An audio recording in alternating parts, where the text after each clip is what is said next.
This series that we're in the middle of, Christian Folx and Folklore, is just a weird and wonderful one. Every week we're getting this patchwork of stories and connections that are pretty intensely personal. And we're learning about each other. We're learning about this community. And we learn different dimensions of God and how we can move in different ways in this constantly changing world. Now, last week, Reverend Bonnie and I were gone. We were attending a conference on open and relational theology, and then we spent a couple of days in Yellowstone afterwards because the conference was kind of right there and had a wonderful time. And we are going to work out a time for us to be together where we can share some of what we've learned, have discussion, and questions and answers as well. So stay tuned for that event. But I just want to lift up and express gratitude and appreciation for Tammy, for Michael, and for Jeff, who conducted worship last week in a remarkably beautiful way. We got to watch it as we were driving back. We set it up on the dash. I kept my eyes on the road, but it was on the dash, and I could hear, and what a beautiful service. And Jeff, your sermon was amazing. If any of you missed the sermon last week, I'm grateful that it's online. Please watch it. Parkside is a church in the United Church of Christ. One of the weird things about us as a church and as a denomination is we are non-creedal. Now, many of you may not get into the same kind of theological conversations I end up getting into with folks. But oftentimes, other religious people, Christian and others, will say, that makes no sense. How can you be a church that's non-creedal? Right. That is absolutely right. We can't define God, is essentially my response. And sometimes there's pushback. There's with angry tones and frustrated tones because it just isn't making sense.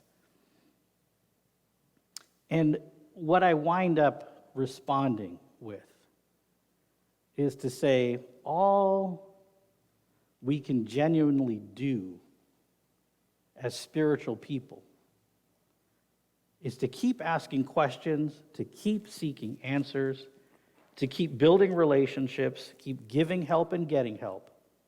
And all of this activity should be wrapped up in blankets of earnestness and humbleness. The drive for answers is important because we as spiritual beings need answers. The danger begins to happen is when our answers are forced upon others as answers. One of the great things about my seminary training, which was at the Graduate Theological Union in Berkeley, this is an institute with multiple Christian seminaries, including the Pacific School of Religion, which is where Reverend Bonnie was. That was her major school. I was at the Berkeley School of Theology. That was my major school. There are 6 additional Christian seminaries. There's a Buddhist institute, a Dharma Studies Institute, a Center for Islamic Studies, a Center for Jewish Studies, and more. And it was interesting, as Yellowstone, if you've been there, is a wonderland of nature, the Graduate Theological Union is a wonderland of theologies. You come across ideas that are startling and wonderful and powerful and expand one's view of what is. So I am grateful that my formation as a minister in that formal training setting was very diverse. And to my utter surprise, because I went in to seminary as a very skeptical, marginal Christian, maybe even not really Christian. I just was curious about the learning that was happening. But through this diversity and connection with deep practitioners of different religions, I found my Christianity deepening and taking root in ways that made my life better, but it also enabled me to expand and open my arms, to be in close relationship with folks who believe differently. So with the fact that we are a non-creedal church in a non-creedal denomination who are committed, we say it every week, we're committed to promoting spiritual journeys. It is in this framework and spirit that I share some thoughts on what I learned on Goddess. Now, the concepts and literature on Goddess are vast. I mean, there's volumes and volumes and volumes. My knowledge and experience is tiny and primarily centers around the Indian traditional and Hindu tradition on Goddess or Devi. And Devi concepts in Indian literature are also vast. I mean, they're innumerable. So I'm going to further focus and talk about what is often a pretty misunderstood deity, and that's Kali. Now, growing up, visiting India, getting to go back and visit with my parents, there was statues and temples to Kali all over. But again, being in a very conservative Christian family and community, all I heard when I asked questions was, "It's scary, stay away." Now, the story of Kali, the origin story of Kali that I'm going to share hasn't been sterilized for modern Western contexts.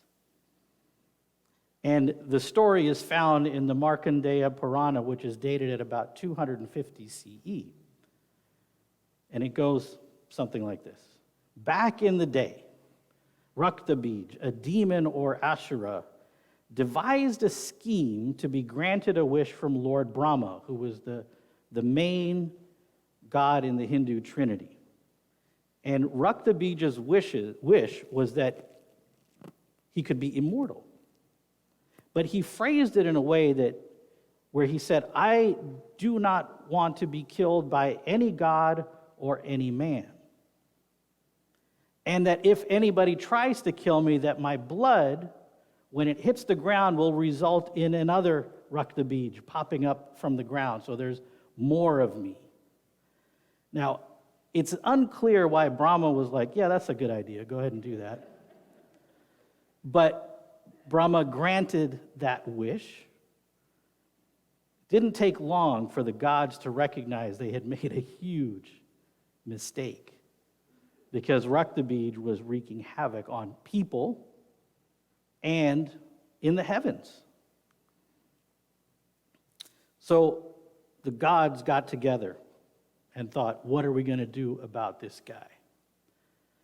And they said the more powerful entity than us is Shakti. And Shakti is a dynamic energy that is responsible for creation, the maintenance of creation, and the destruction of the universe to clear way for something else when what isn't working. And when they called upon Shakti, what emerged was the goddess Durga. And Durga went after Raktabij. She was like, "This is not good for creation." But she wasn't entirely successful because his blood drops kept hitting the ground. And in her righteous rage and frustration, a new being emerged, the fierce goddess Kali. And so what Kali begins doing in this battle with Raktabij is consuming all the blood. She has a bowl in one of her many hands and is catching the droplets, drinking it while she's fighting him with another hand, to make sure the armies can't keep multiplying. So finally, she ends up face to face with the original Raktabij and does him in because he's just not powerful enough. And just to be sure, because she's worried about this creation that she's responsible for, drinks all his blood. So there's nothing left. Now, this was possible because Durga and this manifestation, Kali, aren't male. They're goddesses. And then after the battle is done, Kali and Durga settle down, and it goes back to the more peaceful version of the goddess Durga. Now, Kali's name in Sanskrit, which is where this story comes, the language this story is recorded in, literally means time. You know, in our Judeo-Christian tradition, we also know God as linked to time, eternity. Kali is the most powerful manifestation of Shakti, which we talked about. And when I was studying this, I kept thinking about the stories of creation in Genesis, the ones that I was really familiar with. And I have a very active imagination, so stories really help me. And I get into them. So I was imagining this earth, void, right? And there was the spirit hovering over, yeah? And it occurred to me, that spirit is Shakti. They're kind of talking about the same thing. That life force that exists, that is yearning to bring something out of nothingness. And Kali is most often depicted as a pure black entity, which represents what's called nirguna, which means beyond all qualities of nature. So this is not a created being. This is beyond that, which in our Judeo-Christian tradition too, we never wonder what created God. It was God has always been. So I'm going to put up have an icon put up of her. And again, just like with Saraswati, all the bits and pieces have some meaning. Now, this one is actually kind of a nice picture. Some of them are like really, really scary. Because she's tending to the darkest side of our nature. She's the one that shows up when our full ugliness is on display. So her four arms represent the multiple directions, and they are forces of creation and destruction. One hand is holding the bloody sword to signify the defeat of the demons. Another hand holds the head of the demon, understood to be Rakthabij. Kind of gruesome. But, we also have in the Judeo-Christian story the David and Goliath thing. That happened there too. And then the bowl in the third hand catches the blood. And this part is really fascinating to me. In the Hindu tradition, Kali is standing on the body of her husband, Lord Shiva, who is one of the other members of the Trinity, as a symbol to show that the power of nature, the feminine divine, is more powerful than any god or in the Hindu tradition or nature itself. And one of the pieces in the theological interpretation of Kali is that she is the fiercest expression of a mother's protective instinct and a mother's protective power. We've all heard stories, right, of the mom whose kid gets trapped under a car and that car gets lifted. We've all heard stories of this power on display. Now, getting into the more deeper theological interpretations, it is said that Kali doesn't exist in front of us, but that she exists in the space behind our eyes, in our minds, where she can take on many different shapes, forms, and meanings. And I believe that as Christians, we can always learn from other traditions. In my understanding of Western Christianity, when I take a step back, rather, and try to look at things a little more objectively, one of our tendencies in Western Christianity particularly is to focus on behavior and consequences. It's like, that's good behavior, this is bad behavior. Be a good little boy, be a good little girl.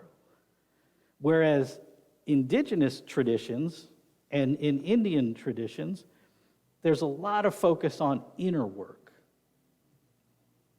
the dark and light within. How does one increase the light and banish the darkness to the far corners of the soul? There's a recognition that darkness is always a part of us, but it does not need to dominate. Now, Rajeev in this story himself is analogous to greed and consumerism. This drive to be a wanton entity free from consequence, to be immortal at the expense of others and nature. Every now and then when I drive by these large, gross polluter sites, or some of the large cattle ranches along 5. Now, I eat meat, so this isn't not an anti-meat, but I wonder what we are allowing ourselves to do to other living things and the planet itself.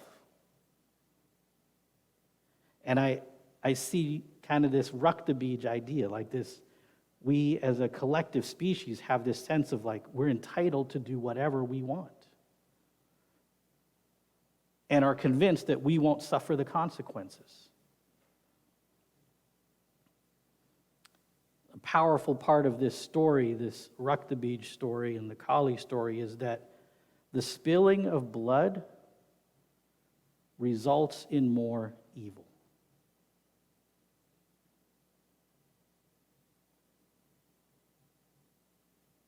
Goddess, the sacred feminine, is essential to the salvation of the world. Now, in the Bible itself, there are clear points made about this matter, but our interpretations have sidelined the power and influence of women in the Bible and the influence and presence of the sacred feminine that is part of the God that is represented in the Bible. One of the big pieces for me that has been a source of tension in understanding theology is this notion of unconditional love. Going back again to my childhood, I was told that God loved me unconditionally, but if I didn't behave, I would go to hell. Right? So this isn't new information to any of us. So as a kid, this just didn't make sense. I was like, how is that unconditional love? Yes, I might be naughty. I might deserve to be punished. And in my study, again, this is in seminary, so this is well into adulthood. I had, high school-aged children at the time. I come across this story of Kali, and I'm thinking, now this feels a little bit like unconditional love. And you're like, wait a minute, she's really scary. But the thing with her is, there is no threat of eternal destruction to her children. Yes, she will chastise, she will punish, and even if you don't get it right in this lifetime, she'll bring you back for another. And continue to work with you, continue to correct, maybe even punish, but we're going to get this right, child. So in a way, I feel like that notion of unconditional love becomes more real for me in this one context. Now, my experience isn't like everybody's experience. And some of you might be feeling this very same thing with the God I grew up with that I don't necessarily feel that with. So this isn't a one or the other.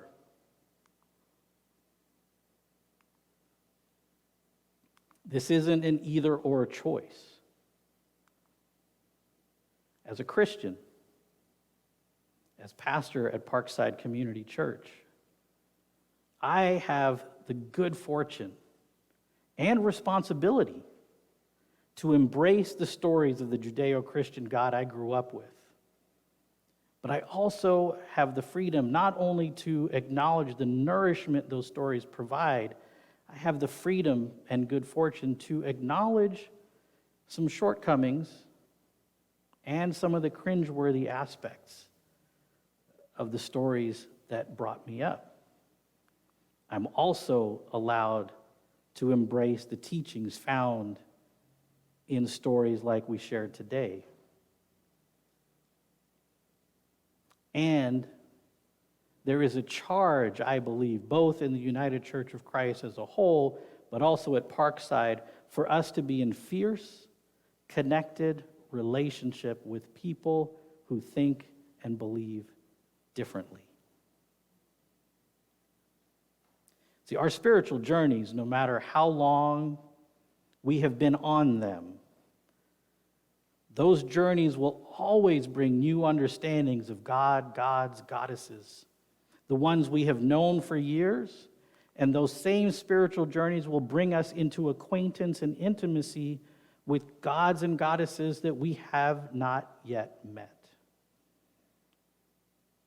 So my hope today in sharing these thoughts is that we keep asking questions, we keep seeking answers, we keep building relationships, we keep giving help and getting help, and may all of this be wrapped in blankets of earnestness and humbleness. Amen.